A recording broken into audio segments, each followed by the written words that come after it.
listen. Never in my life associated the word boring with baseball. We know what's up. Me? Yeah. Famous? Yeah. And I'm like giddy over there smiling like, we're about to win this shit. Did everyone give you crap? Give me a good host story. I'm not picking it up. We both love the game. We talk about it every day. Getting on baseball. Having some popcorn, you're fooling around your phone. I'd have to wait in line for 3 hours. Hang on, because it's about to be a wild ride. There's no human being I'd rather be talking to right now than Lucas. I'm sorry, I just talked to Lucas Giolito. There you go.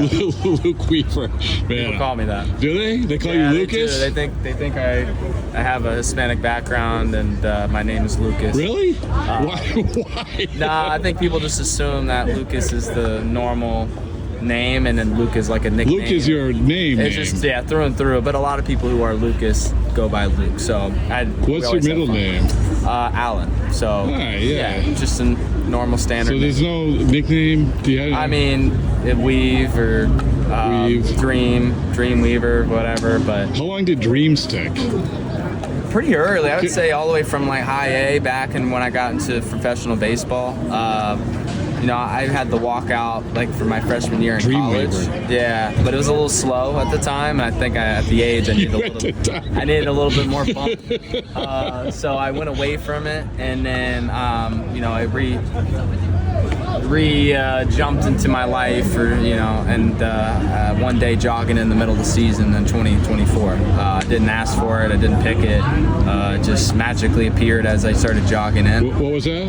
Which one? The Dreamweaver song. Oh, the Dreamweaver. Yeah. So you think about from 2012, my freshman year of college, and then I didn't use it all the way up until I randomly jogged out of the fence to go into a game. And they did it? They put a little show, or I guess whatever. Yeah, the life thing. Yeah. Which is next level. It's better. It's cool. Yeah. They gave me a cool one this year. I did, people don't realize we don't ask for those things. At least I don't think we do. Yeah, let's stop you. Yeah, I do know guys who have taken great ownership. I was just about to pause myself and say that might be true for others, but I know in New York, most of the guys do not, unless they're not telling me the truth. No, I did not. I think there's a 50% chance they tell me the truth. I would, why not? But anyway, so Dreamweaver, that's good. So I'm glad we came to that. Yeah, we got there. We got there. You said something after Saturday's game that sort of was like, and first of all, I always enjoy our conversations, and about how it's starting to feel like postseason, right? And I get it, right? Full Fenway Park, middle of September and everything else. I think that last time we talked a lot about how your postseason run and your World Series impacted you as a pitcher now.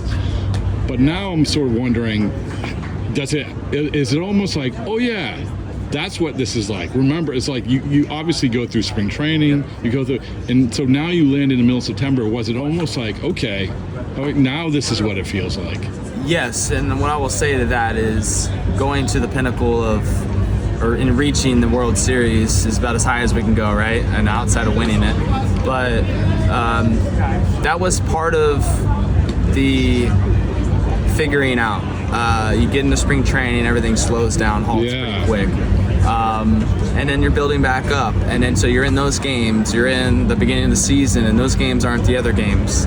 And so you're having to kind of refocus and kind of remotivate in a way what it looks like to get out on the mound. Mm-hmm. You can't replicate what the postseason's like, especially World Series outings. And there's times in the year, right, the ebbs and flows, the goods and the bads, where you get into a situation where, the game is out of reach, or, you're behind, or whatever it is, and they don't supply you with the same type of energy, you know? And I've run into some of those moments, some really recently. And so a game like against the Red Sox here at Fenway in a big playoff style game to determine how we go down the stretch, really brings back those feels. It really... Do you even realize it? No, I realize it. No, I mean, did you realize that was it wasn't there? It was like... Yes, absolutely. Yeah. After a certain amount of time, it kind of gets stale a little bit, which is Yeah. crazy to say because anytime you come into a major league game, Sure. you have it It's going. human nature. But there's levels to it, and I think I as someone who's never played in the playoffs up until last year, Yeah. and especially was pitching in some pretty big moments, it was like a realigning of what this game, it just goes to another level. And it was something I didn't realize, and the whole year I've honestly had to fight against moments that are a little more stale than others. And so as we approach the stretch and then hopefully make the playoffs and do that, it's kind of just tapping back in to being supplied into the atmosphere. Because one thing I feel like when I go out there, I have an intensity about myself, but the environment brings an intensity as well. Could you feel that when you're? I'm sorry. Can I just say sometimes it doesn't match it? Yeah. And you kind of play down. You kind of come a little bit underwhelmed in a sense. Like your body doesn't kind of react the same way. And then there's times where it supplies it a lot, and you're not having to do much because everything is just jacked up and ready to go. And so it's just about controlling your mind at that point. So there's a one extreme to the other. Could you? So when you land at that spot, Fenway Park, middle of September, could you feel that in your body and your mind? I know that's like a big, sort of cliche question. 1,000%. Really? 1,000%. Last night, at Fenway Park in this series is, I wouldn't say it's the only moment, right? There's been plenty of moments, Yeah. bases loaded, no outs, whatever. I've gone through some stuff during the season, but there's moment by moment, and they're not in huge dosages. But as you come down the stretch, it feels like all of those moments collect a little bit differently just because of the environment, the timing, and the stretch of where we're going and heading to.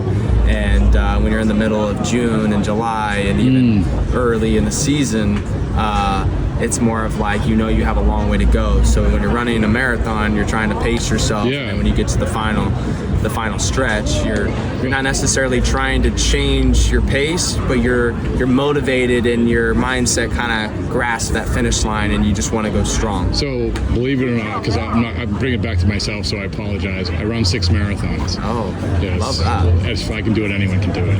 And so, but you get to, I love doing the heart rate thing, right? You're going off your heart rate. So the marathon, you're treating it like, I got to keep my heart rate low. I got to keep my heart rate low. And then you get to mile 16 and it's not an option. It is what it is, Yes. right? That makes sense. And this is the best analogy I can give, right? So it's like, here you go. Like, this is it. Like the pacing element of this is gone once you come mental. to mid-September, right? Yeah, I think so. It's all mental. I mean, you're speaking from that experience. The body is just whining and excuse making, right? Your brain is just telling yourself you got to quit, right? But you got to overdrive it. And I think that is something that I've been very aware of in the last week or so is no matter how you feel, no matter how that physically is going, your mind can just overdrive those moments as if you're running a marathon. And the moments you're out there and you just don't feel like you're on at 100%. You don't feel like you're throwing well. And there's just a crazy part about just driving into that mindset and just being like, I'm putting the ball where I want to, when I want to, and nobody in the world is going to change that. And it's incredible the things that happen.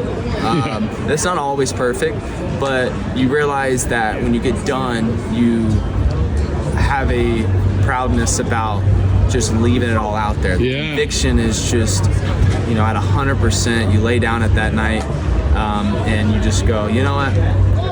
I didn't strike out the side or whatever. Yeah, I gave up a couple runs, but it was like, man, was I just 100% all in? And I think those are moments that stack the best over the long term and get you to more successful. Such a great analysis, and I'm going to mention Zach Allen's name twice here. Okay. We just had him on last week, and one of the things he said, because he pitched 243 innings a couple of years ago, and throughout the postseason, and he said it was like it wasn't my body. He's like, it was my mind. When it was over, I just wanted to lay down my mind, and like that part of it, like is the good of the mind, it must have been exhausting, And to his point, obviously that was an amazing year for Zach, a friend that I played with. Yeah. And I know what he's talking about. And it was different, right? Starter, he had a lot more load, but the moment is the same. But the intensity in the sense of the intensity, the body is along for the ride,